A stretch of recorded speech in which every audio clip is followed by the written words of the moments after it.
हुँ। देखिए इस सवाल के जवाब में एक चीज़ हमें समझनी बड़ी ज़रूरी है कि आपके इस एथियस्ट दोस्त ने जो मुआज़े का कॉन्सेप्ट है, उस पे एतराज़ किया है, किसी एक इंडिविजुअल मुआज़े पे नहीं। यानी कि जो कॉन्सेप्ट ऑफ मिरेकल है इसके नज़दीक वो ठीक नहीं है इसलिए कि ये साइंटिफिकली पॉसिबल नहीं है। मुआज़ा होता क्या है? well, ऐसी एनोमली को कहते हैं कि जो लॉज़ ऑफ नेचर को वायलेट करने के बावजूद भी एग्ज़िस्ट कर रहा हो, जो कुदरत के कवानीन हैं उससे हट के हो, लेकिन फिर भी उसका एक वजूद हो। तो गुज़ारिश ये है कि आप हम पे एतराज़ ना करें, आप अपने मोजज़ात को देखें। और ये बात तो आपको शायद थोड़ी-सी अजीब लगे कि मैं इस टोन में क्यों बात कर रहा हूँ। तो मैं इस टोन में इसलिए बात कर रहा हूँ कि आप अगर किसी एक इंडिविजुअल मोजज़े पे एतराज़ करें तो हम उस पे बात ज़रूर करेंगे। लेकिन जब आप एक कॉन्सेप्ट ऑफ मिरेकल पे बात करेंगे, पूरे मजमूई तौर पे कॉन्सेप्ट पे, तो फिर हम आपसे ये कहेंगे कि अगर ये गलत है तो फिर ये आपके यहाँ भी गलत है। वैसे क्या गलत है, क्या ठीक है, उस पे तो हम बाकायदा बहस कर सकते हैं, राइट? लेकिन अगर ये गलत है एज़ ए कॉन्सेप्ट तो आप पहले अपने गिरेबान में झाँकें और इन मौज़ों को जस्टिफ़ाई करें। एक छोटी-सी लिस्ट मैं आपके सामने शेयर करने लगूँ, वैसे लिस्ट बहुत बड़ी है। सबसे पहले मिसाल के तौर पे ज़िंदगी का वजूद में आ जाना।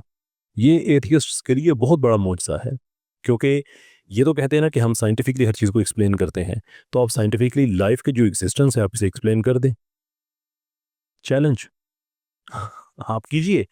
यानी कि जो प्राइमोर्डियल अर्थ है उसकी थी, उसके सो फार एज़ वी अंडरस्टैंड कोई ऐसा फिज़िकल लॉ नहीं था, कोई ऐसा केमिकल लॉ ऐसा नहीं था, कोई ऐसा बायोलॉजिकल लॉ नहीं था जिसके नतीजे में ज़िंदगी वजूद में आ सकती थी, लेकिन इसके बावजूद आई। अगर इन लॉज़ के को वायलेट करके आई तो उसका मतलब ये है कि ये मौजज़ा ही है। So you explain it. फिर चलते हैं आपके फर्स्ट रेप्लिकेटिंग सेल की तरफ। और अभी बात बायोलॉजी पे नहीं गई, अभी तो बात केमिस्ट्री पे है। ये मैं ज़िमनी तौर पे मैं अर्ज़ कर दूं कि आम तौर पे जो इवोल्यूशन है इसको समझा जाता है कि ये प्योर बायोलॉजी का मैटर है, लेकिन actually biology kicks in much later. असल में तो ये केमिस्ट्री से स्टार्ट होता है प्रोसेस, उसके बाद जाके बायोलॉजी तो बड़े टाइम के बाद आती है। खैर एक ज़िमनी बात थी। जो आप जो आपका ख़्याल है कि आरएनए ने बग़ैर किसी प्रोटीन की मदद के खुद को उसने प्रोटीन टाइप शेप्स में फ़ोल्ड करके अपने आप को रेप्लिकेट करने के काबिल बनाया, इससे बड़ा मोजज़ा आप मिल ही नहीं सकता।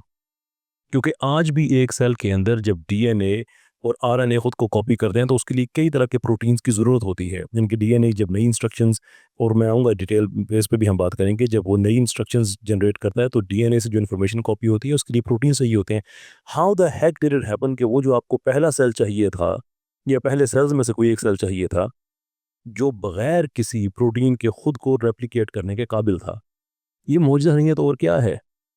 लॉज़ ऑफ नेचर को टोटल डिफाई करके वो एग्जिस्टेंस में आया। Isn't that amazing? How about Cambrian explosion? इससे बड़ा मुआजिज़ा चाहिए कोई आपको?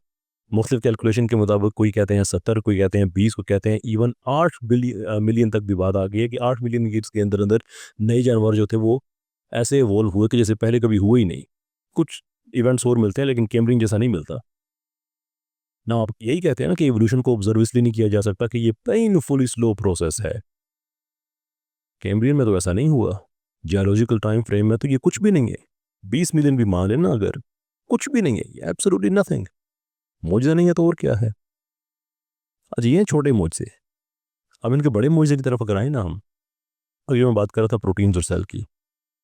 प्रोटीन्स नई ज़िंदगी के लिए एब्सोल्यूट एसेंशियल हैं।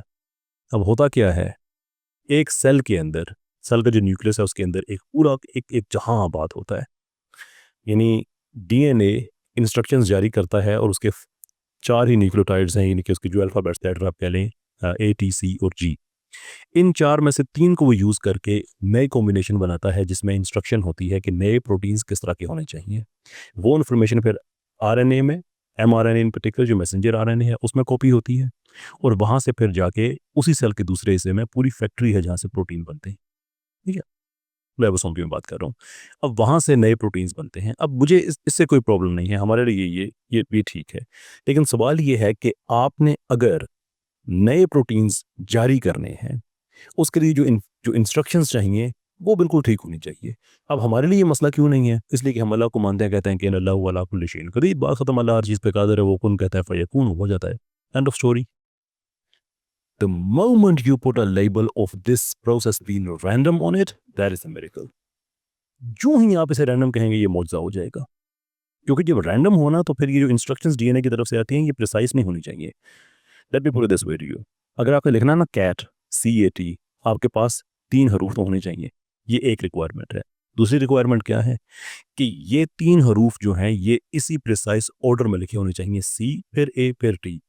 टी पहले आ जाए, सी बाद में आ जाए तो भरे हरूफ वही रहेंगे, लेकिन लफ्ज़ कैट आप नहीं लिख सकेंगे, राइट? तो इमेजिन करें कि आपके पास सी भी है, ए भी है और टी भी है, और आप अब इनको फेंकते हैं इस उम्मीद पे कि ये इसी सीक्वेंस में ही नीचे गिरेंगे, सी ए टी और कैट बन जाएगा। How many times do you have to try this to be able to get this sequence right on the random basis?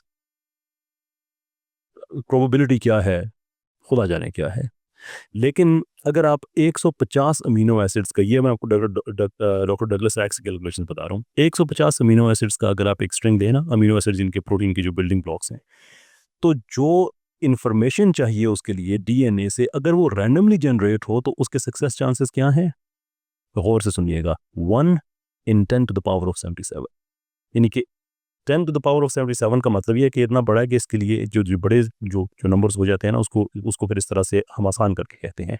यानी कि 10 टू द पावर ऑफ 77 का मतलब ये है कि आप 1 लिखें, डिजिट 1, और उसके बाद आप 77 टाइम्स आगे 0 लिखें, तो इतनी बारियों में से एक प्रोबेबल चांस है कि वो ठीक इंस्ट्रक्शंस आएंगी, अगर ये रैंडमली हो। Just to put that into perspective कि 1 के आगे 77 0 का क्या मतलब है? 1 के आगे आप एक दफ़ा 0 लिखें ना तो 10 बनता है, 2 दफ़ा 0 लिखें तो 100, 3 दफ़ा लिखें 1000, 4 दफ़ा लिखें 10,000, 5 दफ़ा लिखें लाख, और 6 दफ़ा लिखें तो 10 लाख। यानी सिर्फ 6 0 लिखने से बात 10 लाख तक चली जाती है। तो जब 77 टाइम्स लिखेंगे तो बात ये खरबों खरबों खरबों खरबों तक चली जाएगी। और आप ये कहते हैं कि ये रैंडम है, ये मौजज़ा है, फिर आप इस मौजज़े को जस्टिफाई करें। Do that. ओपन चैलेंज है, सिर्फ मेरा नहीं है, मैं तो डॉक्टर डगलस एक्स का मैंने हवाला दिया, उसके अलावा कितने ही और साइंसदान हैं, डेंटल रिचर्ड और नंबर ऑफ साइंसदान आपको मिल जाएंगे कि जो ओपनली चैलेंज करते हैं। आप इसका जवाब दें, आपके पास नहीं है, और आप फिर भी इसको मानते हैं, तो ये मुआजिज़ा है। और अभी जो मैंने बात की है सिर्फ अर्ली केमिस्ट्री, जो जो बायोकेमिस्ट्री है और जो बायोलॉजी है, सिर्फ मैंने उससे बात की है। जब हम एस्ट्रोफिजिक्स पे जाएंगे, कॉस्मोलॉजी पे जाएंगे, नेचर ऑफ यूनिवर्स पे जाएंगे, तो आपके तो मौजज़ात ऐसे हैं कि बंदे का दिमाग फिर जाता है। तो ज़रूर एतराज़ करें मज़हब पे, ज़रूर एतराज़ करें मौजज़ात पे, लेकिन पहले अपने मौजज़ात का आप जवाब दे दें। हाँ, कोई आपका पर्टिकुलर मौजज़ा है तो उस पे हम ज़रूर बात करेंगे, that is not a problem. लेकिन चूँकि सवाल जो था ये कॉन्सेप्ट ऑफ मिरेकल पे था, तो ये कॉन्सेप्ट ऑफ मिरेकल अगर गलत है तो पहले ये आप देखें। आपके मौजज़े तो छोड़ें, मेरे ज़हन में कई और मिसालें आ रही हैं, लेकिन बात बड़ी लंबी हो जाएगी, पहले काफ़ी लंबी हो गई है। लेट्स स्टॉप इट हियर, लेकिन you know, you guys are just unbelievable with your miracles.